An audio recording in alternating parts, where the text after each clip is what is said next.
Композитор Жерші Рамил Мифтахов шушы урамда туып исә, бала чагы биредә үтә аның. Музыка мәктәбенең баян классында белем ала. Алабуга культура агарту училищесында укый. Мингалим Мифтах улы турында аеруча горурланып сөйли Рамил, чөнки ул аның бабасы. Кырмыш бистәсендәге Мифтахов урамы һәм Тыкрык нәкъ менә аның исеме белән аталган. Бик горурланам менә шушы минем бабамның исеме белән Мифтахов урамын куштылар бит инде. Минем бабай менә шушы авыл Кырмышны җыештыручы кеше, бергә шунда колхозларда эшләгән, Шариф Сагилович Хафиз белән бергә эшләгән кеше бит инде ул. Аннары менә бу якларда бит Чишмә ягы бар бит инде безнең Ахмет авыллары бар.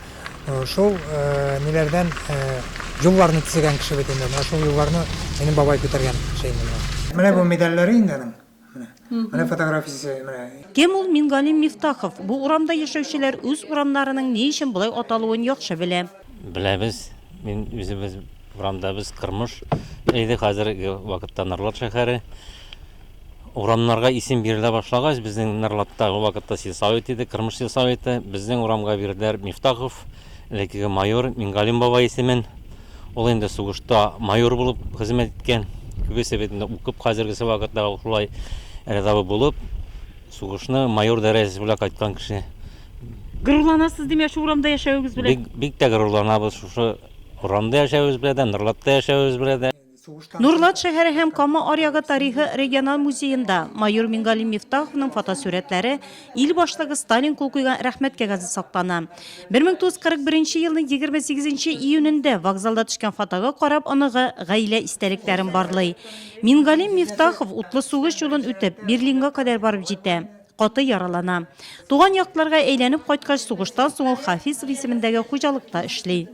Менә сугышка китте бит 41 елны. Сугышның башланганда 6 көнендә.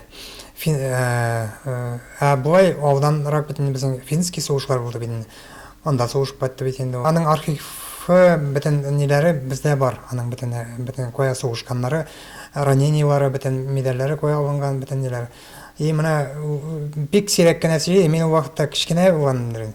Ул мәктәпләргә килә иде, менә мин мәктәптә укганда, ул безгә шул 9 майлар алдыннан, бәйрәм алдыннан килеп сөйләп китә иде. Буай идея сорашканнан икәндә бик сөйләмәй иде ул. Вот, инде 3 мәртәбә раненый булган бит инде вакытларда. И менә инде сугышлар беткәч, әлбәттә ул вакытта сугыштан соң да бит ул рядовой китеп, майор дәрәҗәсенә җитеп, аларны сразу җибәрмәгәннәр бит инде сугыштан соң 45 елда. Только бит инде җибәргәннәр менә бу рядовой составларны гына. Ул кайтты 47 елда сугыштан. Рамил Мифтахов Нурлат тамашачысына яхшы таныш җырчы, композитор. Аның шияләр, Нурлатым җырлары бик популяр. Җырларының шактые җирле шагыйрә Фәүзия Мөхәммәтова сүзләренә иҗат ителгән. Бүгенге көндә 150ләп җыры бар. 2 альбомы дөнья күрде.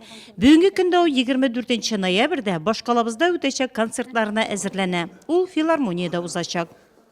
Бу минем 50 яшем тулуына үземнең юбилейный вечер җады кичә була инде бу минем. Ничә еллар буе язган бөтен ниемне менә шул ноктаны куям инде үземнең халкым янында.